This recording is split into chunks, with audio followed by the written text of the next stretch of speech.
ইমরান খানের জীবন আজ বিপন্ন। হ্যাঁ, আপনি ঠিকই শুনছেন। আমি দা ইমরান খানের কথাই বলছি। তার জীবন আজকে বিপন্ন তার নিজের দেশ পাকিস্তান।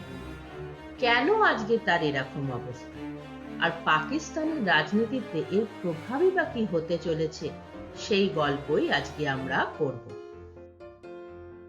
ইমরান খান একটা ক্যারিসমেটিক ফিগার। দেশ বিদেশে তার ফ্যান অজস্র। তিনি তো শুধু একজন গ্রেট ক্রিকেটারই ছিলেন না, তিনি ছিলেন অত্যন্ত সুপুরুষ, আর তার ছিল এক magnetic personality. Oxford educated Imran যত না পাকিস্তানি ছিলেন, তার থেকে অনেক বেশি ছিলেন ব্রিটিশ। 1992-তে তারই অধিনায়কত্বে পাকিস্তান প্রথম এবং শেষবারের জন্য ওডিআই ওয়ার্ল্ড কাপ জেতে। পাকিস্তানের লেজেন্ডারি ক্রিকেটার্স যেমন ওয়াসিম আকরাম, ওয়াকার ইউনুস, ইনজামামুল হক তাকে গুরু মানে। বিশ্বের দরবারে যে গুটিকত পাকিস্তানের সম্মান আছে, তার মধ্যে ইমরান খান অন্যতম। ইমরান খানের ক্যারিসমা শুধু ক্রিকেট মাঠে সীমাবদ্ধ ছিল না। তার পাঠান রক্ত, সুপুরুষ আর ম্যানলি চেহারা, ব্রিটিশ লাইফস্টাইল বহু মেয়েকে জাস্ট পাগল করে দিত। তার ফিমেল ফ্যান ফলোয়িং ছিল বিশাল। ইমরান ব্যক্তিগত জীবনেও ছিলেন ক্যাসানোভা। বিভিন্ন সময় বিভিন্ন বিখ্যাত নারীদের সাথে তার সম্পর্কের কথা শোনা যায়। তার মধ্যে যেমন বলিউডের জিনাত আমান, রেখা, সাভানা আজমি আছে, তেমন আছে আমাদের মুনমুন সেন। আলটিমেটলি ইমরান 1995-এ তার থেকে প্রায় 20 বছরের ছোট জেমিমা গোল্ডস্মিথকে বিয়ে করেন। জেমিমা হচ্ছে ব্রিটিশ ধনকুবের জেমস গোল্ডস্মিথের কন্যা। এরপরে ইমরানের প্রবেশ ঘটে পাকিস্তানের রাজনীতিতে।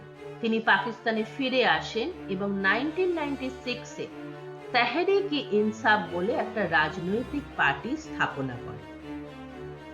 সেই সময় থেকেই ইমরান পাকিস্তানের রাজনীতিতে সক্রিয় ভূমিকা নিতে শুরু করেন।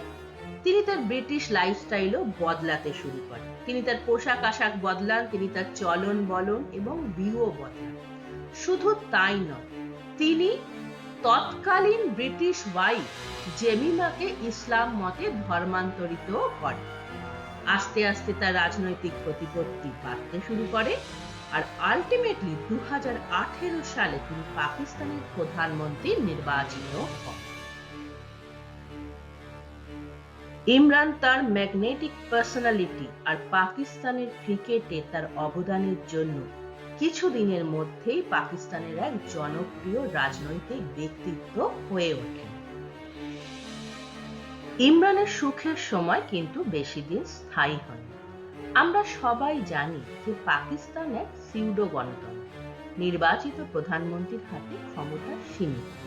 পাকিস্তানকে আসলে চালায় তার মিলিটারি আর আইএসআই। ইমরানও গদিতে বসেছিল পাকিস্তানের মিলিটারির প্রচ্ছন্ন মডেল। কিন্তু 2022 সালের শুরুর দিকে খবর আসতে শুরু করে যে ইমরান ও পাকিস্তানের তৎকালীন আর্মি চিফ জেনারেল বাজওয়ার মধ্যে আর সুসম্পর্ক নেই। তাদের মধ্যে টাসেল শুরু হয়েছে পরবর্তী আইএসআই চিফ কে হবে সেই নিয়ে।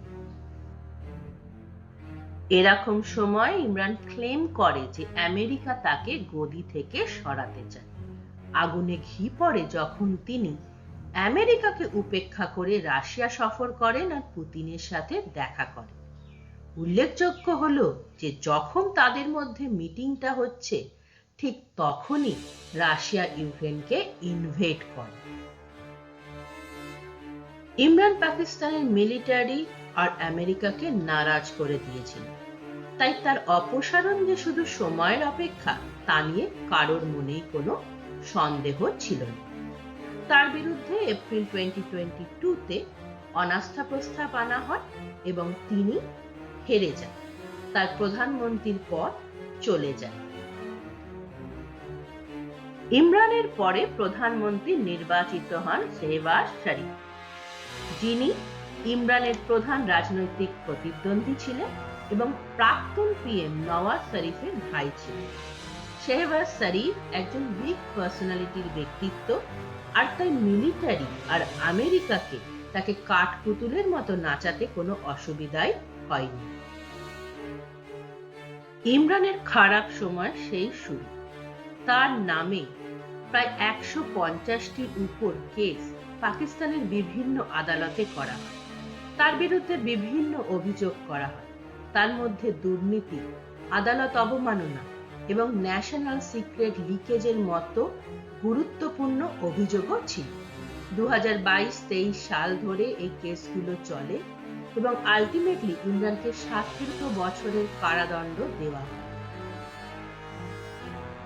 আগস্ট 2023 থেকে ইমরান রাওয়ালপিন্ডির আদিয়ালা জেলেতে বন্দী। এই জেলটি পাকিস্তানের সবথেকে কুখ্যাত জেল এবং পুরো মিলিটারি এস্টাবলিশমেন্ট দিয়ে ঘেরা। বুঝতেই পারা যাচ্ছে যে পাকিস্তানের মিলিটারি ইমরান খানকে আর চোখের আড়াল করতে চাইছে না। 2025-এর শেষের দিক থেকে ইমরানের স্বাস্থ্য নিয়ে একের পর এক খবর আসতে শুরু করে। তার পরিবার দাবি করে যে তাদের সাথে ইমরানকে দেখা করতে দেওয়া হচ্ছে না এবং জেলে ইমরানকে প্রপার ট্রিটমেন্ট দেওয়া হচ্ছে না। শুধু তাই নয়, তার উপর মানসিক এবং শারীরিক নির্যাতন করা হচ্ছে বলেও অভিযোগ করা হয়। একবার তো জেলে ইমরানকে সেক্সুয়ালি মলেস্ট করা হয়েছে এবং পরে ইমরানের মৃত্যু হয়েছে বলে ভুয়ো খবরও মার্কেটে আসে। পাকিস্তানের ইতিহাস ঘাঁটলে দেখা যায় যে পাকিস্তানের প্রাক্তন প্রধানমন্ত্রী বা প্রেসিডেন্টের পদ হারাবার পরে স্থান হয় আইদার জেলে, নয়তো তারা বিদেশে পালিয়ে যায়। কিন্তু ইমরানের ক্ষেত্রে ব্যাপারটা একটু বেশি বাড়াবাড়ি হয়ে গেছে। তার প্রাণ নিয়ে টানাটানি শুরু হয়েছে, আর এর পেছনে দায়ী হচ্ছে পাকিস্তানের ফিল্ড মার্শাল আসিম মুনি, যিনি এখন পাকিস্তানের সর্বেসর্বা। তিনি পাকিস্তানে একটা ডিক্টেটরশিপ চালাচ্ছেন। তিনি জানেন যে ইমরান খান হচ্ছে তার সবথেকে বড় রাজনৈতিক প্রতিদ্বন্দ্বী, আর তাই তাকে যদি রাস্তা থেকে সরিয়ে ফেলা যায় তাহলে আসিম মুনি তার নিজের রাজনৈতিক জীবনকে অনেক স্মুথ করে ফেলতে পারবেন। 2026-এর জানুয়ারি মাসে খবর আসতে শুরু করে যে ইমরানের স্বাস্থ্যের খুবই অবনতি হয়েছে। তার একটি চোখে 85% দৃষ্টিশক্তি হারিয়ে গেছে। সুপ্রিম কোর্ট ইমিডিয়েট নির্দেশ দেয় যে ইমরানের মেডিকেল এক্সামিনেশন করে রিপোর্ট জমা দেওয়ার জন্য। ম্যাজিক্যালি পরের দিনই রিপোর্টে বলা হয় যে ইমরান খানের স্বাস্থ্যের অভাবনীয় উন্নতি হয়েছে আর তার চোখও প্রায় ভালো হয়ে গেছে। এর সাথে এই খবরও আসে যে চিফ জাস্টিস, যিনি নির্দেশ দিয়েছিলেন ইমরানের মেডিকেল এক্সামিনেশন করার জন্য, তিনি ছুটিতে চলে গেছেন। কারোরই বুঝতে অসুবিধা হওয়ার কথা নয় যে পর্দার পেছন থেকে এই খেলাটি খেলছে আসিম মুনির। ঘটনা কিন্তু এখানে থেমে থাকে। ইমরানের এই খবরটা প্রকাশ হবার সাথে সাথে পাকিস্তানে আগুন জ্বলে গেছে। পাকিস্তানের সাধারণ মানুষ পথে নেমে এসছে ইমরানের মুক্তির দাবিতে। তারা জাতীয় সড়ক অবরোধ করেছে এবং দেশকে প্রায় অচল করে দিয়েছে। আর এই পুরো ব্যাপারটাই হচ্ছে একেবারে স্বতঃস্ফূর্ত ভাবে।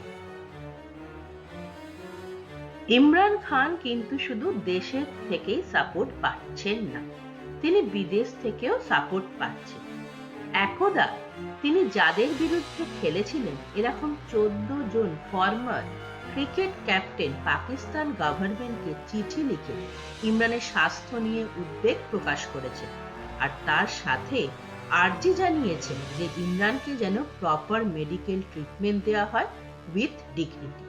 এর মধ্যে আমাদের সুনীল গাভাস্কার এবং কপিল দেবও আছেন। সৌরভ গাঙ্গুলিও তার এক সাক্ষাৎকারে একই দাবি জানিয়েছে। কিন্তু আইরনি কি জানে, ইমরান খানের নিজের সতীর্থরা কিন্তু মুখে কুলু পেটে বসে আছে।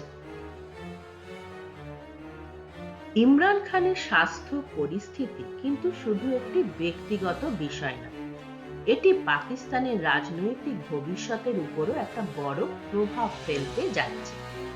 মুনির জানেন যে ইমরানকে যদি তিনি ছেড়ে দেন তাহলে তার নিজের রাজনৈতিক ভবিষ্যৎই অনিশ্চিত হয়ে পড়বে। কারণ এতদিনে ইমরানের জনপ্রিয়তায় ভাটা তো পড়েইনি, উল্টে বেড়েছে। উল্টো দিকে দেশ বিদেশে ইমরানকে নিয়ে মুনিরের উপর চাপ বাড়ছে। তাহলে মুনির কি করবে? ইমরানকে ছেড়ে দেবে? আগামী নির্বাচনে কি ইমরানের পার্টি পিটিআই আবার বড় শক্তি হিসাবে আবির্ভূত হবে? ইমরান কি ক্ষমতায় ফিরে আসবে? পাকিস্তানে কি সিভিল ওয়ার শুরু হবে? এই প্রশ্নগুলোই এখন পাকিস্তানের রাজনীতিতে সবথেকে আলোচিত বিষয়। আপনার কি মনে হয়? কমেন্টে জানাবেন। আর এরকমই দেশ বিদেশের খবরের গল্প জানার জন্য চ্যানেলটিকে সাবস্ক্রাইব করতে কিন্তু ভুলবেন না।